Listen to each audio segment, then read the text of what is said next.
D'abord, nous rendons grâce au Tout-Puissant et remercions les populations thiessoises qui ont accueilli le président de la République de fort belle manière. Mais il nous tenait de remercier de manière particulière une frange de la population que nous avons observée pendant cette période, c'est-à-dire la presse.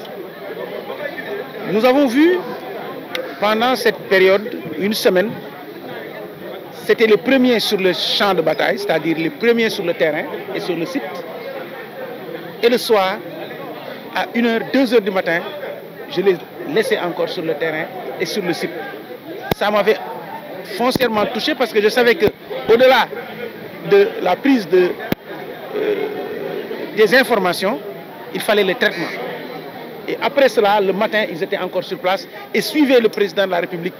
au pas de charge toute la journée. Et ça, je m'étais dit, il nous fallait au moins que nous les remercions pour cela. Parce qu'ils ont fait un excellent travail et c'était de notre devoir, en tant qu'acteurs, de les remercier. Mais j'ai été au-delà de ces remerciements et de cette réunion que nous avons eue aujourd'hui. On a attiré notre attention sur beaucoup de problèmes.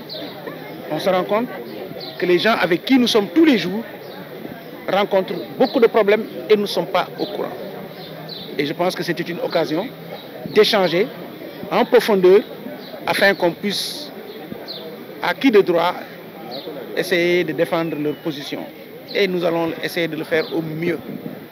Parce que je pense que c'est une famille. La presse et les politiques, c'est une même famille. Je disais tout à l'heure, quand on démarre une activité, la première chose à dire, c'est est-ce que la presse est là? Mais quand on termine l'activité, on se demande jamais où se trouve la presse. Et donc là, nous, on voulait remercier la presse et leur dire que nous ne sommes pas du genre à terminer une réunion et dire qu'on ne sait plus, la presse ne nous intéresse plus parce qu'on a déjà fini l'activité. Et donc aujourd'hui, c'était un moment fort. On a échangé et nous allons voir avec l'ensemble des responsables qui sont ici, en particulier mon frère, le ministre Yankhoba Diattara, qui est en voyage. Et je suis sûr que s'il était là, il serait à mes côtés. Nous allons essayer de voir de quelle manière nous pouvons vous accompagner afin que ces problèmes auxquels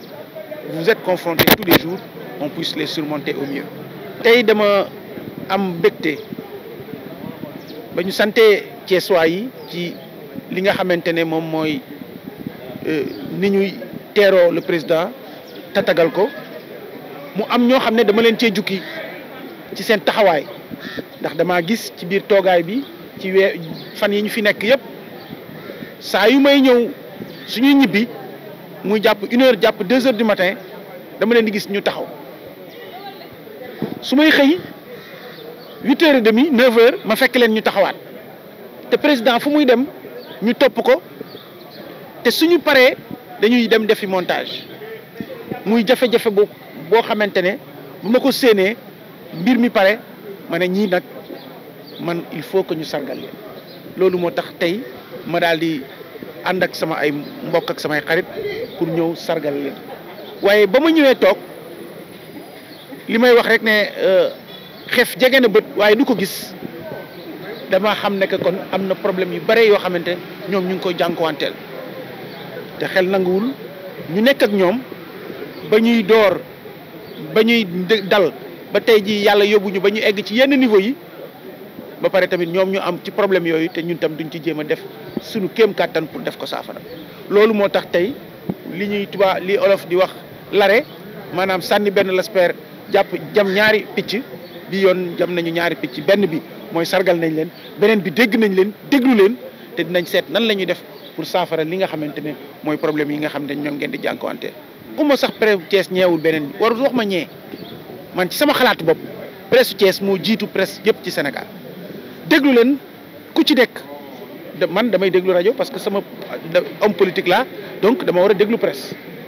mais saa yooyu dégloo presse ngay dégg correspondant Thiès yi kenn du leen man suñu waxul bés bu pare correspondant Thiès yi téyewoon seen loxo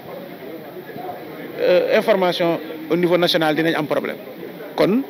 waxuma ne sax ñeewuñu kenn waaye nit ñi sax dañ leen war a ñee pour seen taxawaay loolu moo tax tam may ñaan dinaa ci waxtaan ak sama ay ñooñ muy ñi nga xam ne ñoo nekkandoo fii ñu seet nan lañ def pour gën leen accompagner ci coopérative d'habitat parce que xel nanguwul tam ngeen nekk fi di ci liggéey tey ñu war a am yi ñu séddale war ngeen cee bokk ci tamit accompagnement ci ay formation 3FPT mi ngi fi incha allah soxna Sophie Diallo di doomu Thiès dëkk fi dinaa waxtaan ak moom mu seet nan lañ leen di jàppale di wax tamit sunu grand frère monsieur le président Idrissa Seck dinañ ko gën a jege moom itam parce que xam naa ne ku bëgg presse la ku ci am xalaat di leen accompagner moom tamit dinañ ko taalal sunu loxo pour que moom tamit mu accompagner presse bi xam naa ne am na yu mu ci door sax te incha allah ci diir bu gàtt sax ñi présidente dina leen ko wax am na yu mu joxagum yu mu démarré gum waaye comme li ñu wax paaka kenn du ko jiitu ci baram présidente bi dina leen ko wax waaye tamit du ñu yem ci loolu ak moom dinañ continuer ci mutuelle bi dinañ continuer ci coopérative bi ak beneen tamit moom mooy nu ñuy def ba nga xam te ngeen am benn local boo xam ne yéen a ko moom parce que li ma doon sama xalaat parce que fii mu ne nii peut-être dañuy wut local dans le sens que da ngeen di wut local pour ay location wala fu ñu leen abal mais man ci sama xalaatu bopp dañ leen war a jox terrain boo xam ne yéen a ko moom ñu seet ak différents personnalités yi fi nekk yëpp te chaque jour ñu soxla presse bi ñooñu ñëpp ku teg def seen loxo ñu tabax ko ngeen tabax ko ni ngeen ko bëggee en attendant nag ñu wutal leen foo ngeen di nekk mais sama bëgg-bëgg ak li nga xamante ne moom mooy li ma yaakaar moom mooy dinañ waxtaan ak ñi fi nekk que ce soit le gouverneur wala que ce soit domaine wala ñeneen ñu seet nan lañ leen di wutalee benn espace boo xam ne yéen a ko moom pour que ngeen mën ko tabax suñ ko tabaxee ba pare nam yéen itam ngeen mën fa nekk dootu kenn du leen fa